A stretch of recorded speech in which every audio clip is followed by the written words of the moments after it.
Good morning বন্ধুরা, চলে এসেছি আবারও একটা নতুন ভিডিওর সাথে। তোমরা সবাই কেমন আছো বন্ধুরা? আশা করছি যে যেখান থেকে আমার ভিডিওটা দেখছো তোমরা সবাই খুব ভালো আছো। আমিও কিন্তু খুবই ভালো আছি এবং আনন্দে আছি। আজকের ভিডিওটা শুরু করেছি কিন্তু আমি একটু বেলার দিকে, খুব একটা সকাল বলবো না এটা, কারণ বৃষ্টি হচ্ছে তো, তাই সকাল না বিকেল না দুপুর কিছুই কিন্তু বোঝা যাচ্ছে না। বৃষ্টিটা হয়েছে তো, কিন্তু বৃষ্টিটা না এক নাগাড়ে হয়েছে, ভালোও লাগছে না। এই হয়েছে এক জ্বালা। যখন রোদ হবে তো রোদ দেখার মতো, যখন বৃষ্টি হবে বৃষ্টিটাও দেখার মতো। আর এদিকে দেখো চারিদিকটা কি সুন্দর, সবুজ সবুজে সবুজে একদম ভরে উঠেছে। তো দেখেও ভালো লাগছে, তাই না? চারিদিকটা সবুজ, এটা কিন্তু কোনো ভালো গাছ নয়, আজে বাজে গাছে কিন্তু এই দিকের বাড়িটা ভর্তি আছে।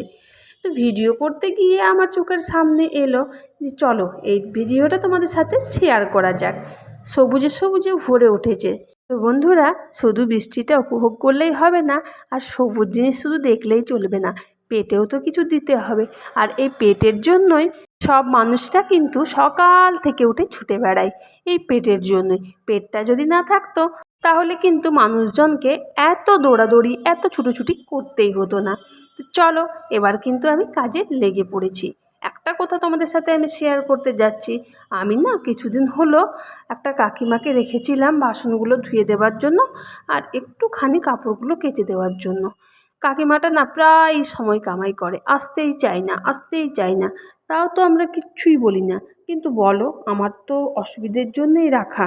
তো সেই জন্য দেখলাম যে কাকিমাটা না আসছে না, আমাকে নিজেই করতে হচ্ছে। প্রচণ্ড কিন্তু রেগে গিয়েছিলাম, মাথা কিন্তু গরম হয়ে গিয়েছিল। কি করব, সব কাজ যদি অসময়ে করতে হয় তাহলে তো মাথা গরম হয়েই যাবে বলো। যেটার কাজ যে সময়ে সেই সময়েই করে নেওয়া কিন্তু ভালো।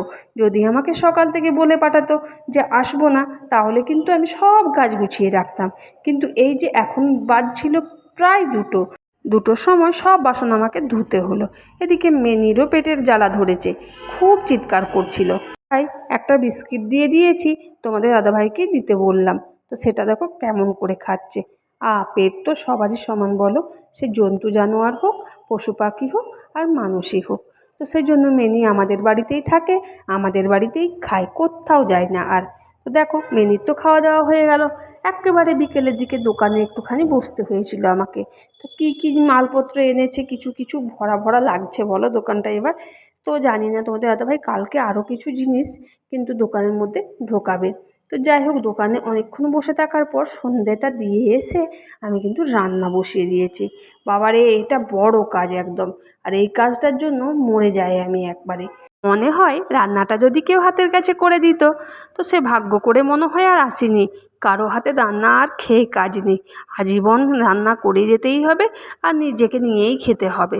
দূর, ছেলে আছে একটা, ছেলের বয়সে দেবে কি দেবে না তার তো কোনো ঠিকই নেই। যদিও আমরা আমাদের শাশুড়ি মাকে শ্বশুরমশাইকে দিয়েছি, কলিযুগ তো এখন, নাও দিতে পারে। ছেলের ভরসা না করাই ভালো।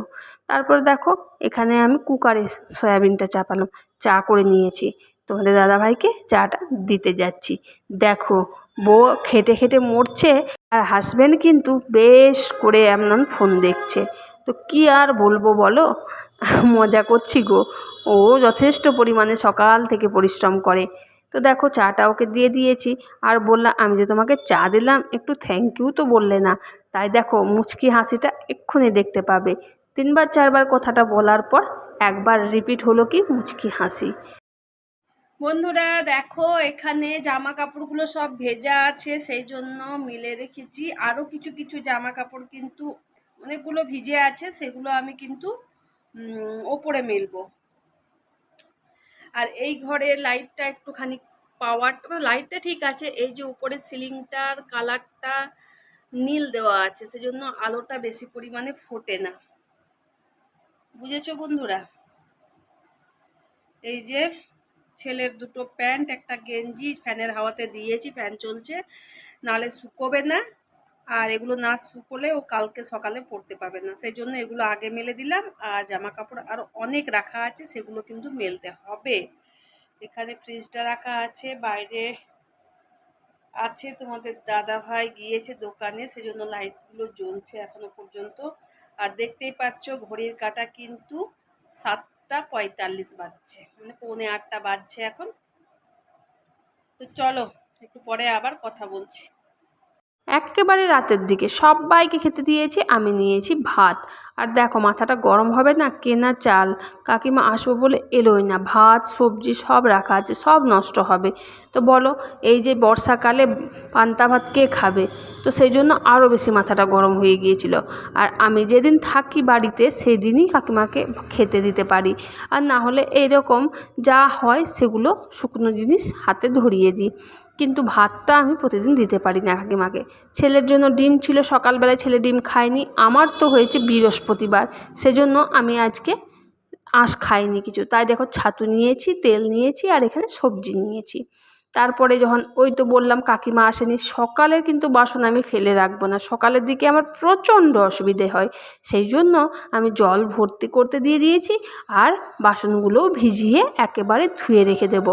আর কি বলো তো, এই যে বাথরুমের ভেতর কিন্তু বাসনগুলো ধুচ্ছি, বাইরে কিন্তু প্রচণ্ড বৃষ্টি হচ্ছে, এখনও পর্যন্ত কারেন্ট যায়নি, এটাই ভাগ্য আমার। সেই জন্য সকালের কাজটা একটু আমি এগিয়ে রাখলাম। তোরা ধোপা বাড়ি দেখবে তো দেখো চলে এসো, আমাদের বাড়িটা আজ ধোপা বাড়ি হয়ে গেছে। এই যে এদিকে কাপড়, এ কাপড়, ওইখানে কাপড়, আর আলনাটা কেমন হয়ে আছে দেখো, এখানেও পুরো কাপড়। তো আমাদের বাড়িটা সব মিলিয়ে এখন ধোপা বাড়ি তৈরি হয়ে গেছে। এই যে ঘড়িতে বাজছে 10:05। আমার কিন্তু চোখ খুব ঘুমে একদম ঢুলুঢুলু করছে। সেই জন্য তোমাদের সবাইকে গুড নাইট জানিয়ে, গোপুসোনাকে গুড নাইট জানিয়ে আজকের ভিডিওটা আমি এইখানেই শেষ করলাম।